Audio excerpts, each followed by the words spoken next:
Welcome to Lessons from the Days of the Week, Part 1. Welcome to the series. This is a series we're going to be doing each week throughout the summer, starting from this week. And the idea is to spend 10 minutes or so each week talking about some relevant and personal growth messages that we can learn from the days of the week. This, of course, is based on the idea that God's design of the world is exact. He created the world 6 days and a seventh, the 6 days of the week and Shabbat. And every day has its particular design, has things particularly that were created on it, and a particular energy. As we'll see later, the Talmud talks about personalities being affected by, depending on which day of the week you might be born on, and so on. So we'll take a few ideas from each day of the week, each week, and share them. So part 1, of course, is about Sunday. Sunday was the first day of creation, and if we look in the Torah, we learn that Bereshit, in the beginning, God created heaven and earth, right, the universe, but the universe was dark. And the first thing that God created was the concept of light. Now, the word for light in Hebrew is or. Aleph, Vav, Resh, or. We know that in Hebrew, every word has a numerical value. And the numerical value, the gematria of or, is 207. Which is the same numerical value as the word raz. Raz in Hebrew means secret.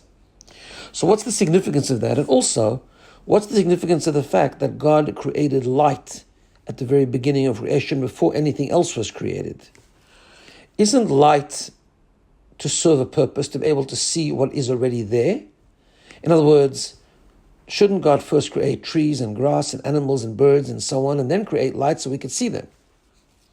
But of course, it doesn't go like that, because by God creating light on the Sunday, light is revelation, light is illumination. He was telling us what the mission statement of the world is, and that is to bring light. What does that mean, bring light? To look at the world. When we look at the world today, it's very possible to get despondent. It's very possible to think that the world is a jungle, a world is a place where there's so much darkness, so much confusion, so much distortion. And there's kind of a feeling sometimes that we just want to give up. The world is sort of headed in a very dangerous path, spiritually, emotionally, politically, and so on. And sometimes we just don't. There's so much erosion of values and so on. And it looks like a negative place. But God says, no, it is never that way. The world has such potential. The world is a place which carries a very deep secret, a very deep potential. What happens when you turn on a light? When you turn on a light in a room, you're able now to see things that were already there. Our job is to create light. Our job is to turn on the light. Our job is to reveal the greatness, the positivity, the strength, the opportunity in everything that we experience in this world.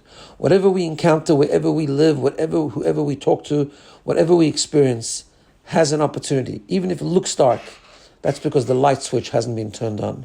We need to reveal the potential. We need to reveal that which is the secret, and that is the mission statement of creation. I'm going to create a world, says God, but let me tell you what the architecture plan is and what the mission statement is. Your job is to turn on the light. The other thing about Sunday is that we know that Sunday and the 6 days of creation correspond also to the emotions of a person. Chesed, Gevurah, and so on. Of course, Sunday is Chesed, because the world is founded on the concept of Chesed.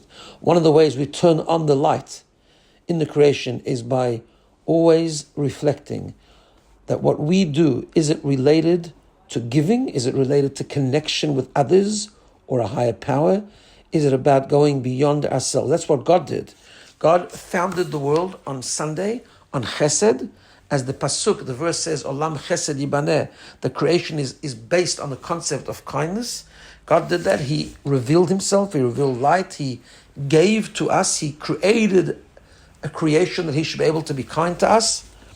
And that's a lesson for us, that our life and the way we go about creating purpose in life is about connection, chesed, giving beyond ourselves, giving to others, and connecting to God who is above us.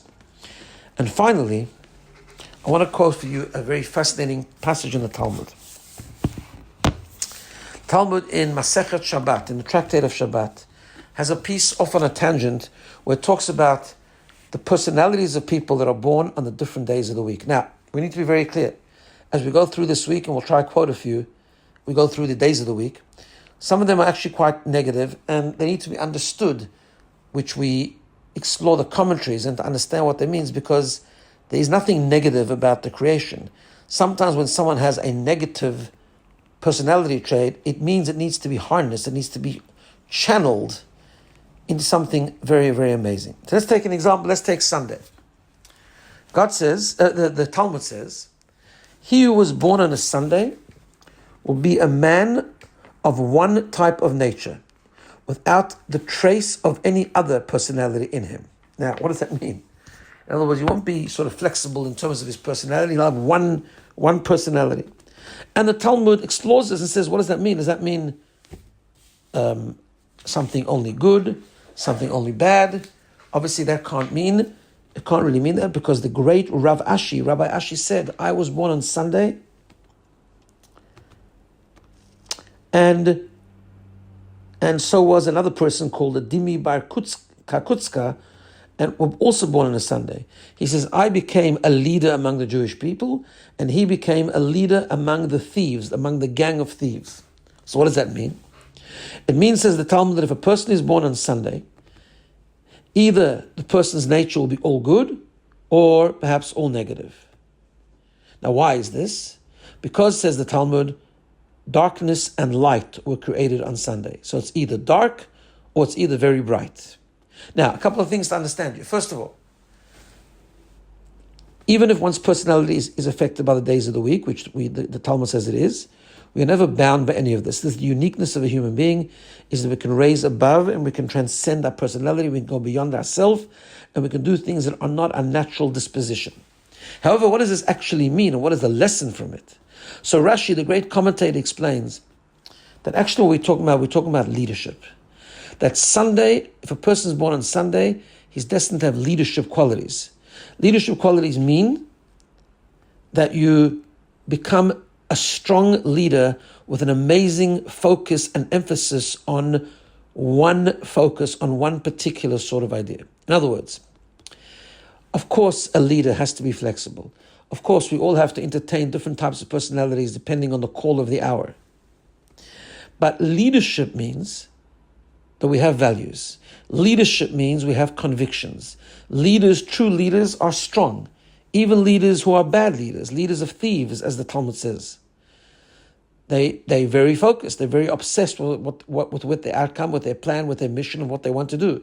And of course, that's a very negative thing, because we know that leadership can be very positive and amazingly powerful in the good way, but can also be amazingly corrupted and negative and dangerous on the other. But in its essence, leadership is a good thing. Leadership, the lesson of leadership, and the lesson that we should all learn, that we need to have a set of values, and that has to be our conviction, and that has to be our strength. It's the way we lead our homes, it's the way we lead our communities, the way we lead our circle of influence, our friends, or whatever it might be. It has to be guided by strength, not ambivalence, not weakness, but strength. Whatever that strength is, if that strength is light, that's beautiful, then it has to be focused on that, and not weaken when there's a resistance or then there's opposition towards what we're trying to accomplish. So therefore, this is the idea, that if someone's born on Sunday, the message of Sunday is light or darkness, but be focused. Don't be ambivalent. Don't be weak. Don't be wishy-washy. If a person's not wishy-washy, even if he lands up in darkness, he can transform it to light, because he's not a wishy-washy person. To be ambivalent and a wishy-washy person means that we never get anything, we're never able to properly lead, because we don't have strong values, we don't have a strong direction. The message of Sunday is light or darkness, but have a direction. Hopefully it's light. Have a direction, have a focus, have an area of emphasis, and stick to them, stick to those values. Don't be so compromising on those values, and lead with those values in mind. Those are some of the lessons from the Sunday, the first day of the week. Hopefully we'll post every week on a different day of the week. Have a wonderful day and enjoy.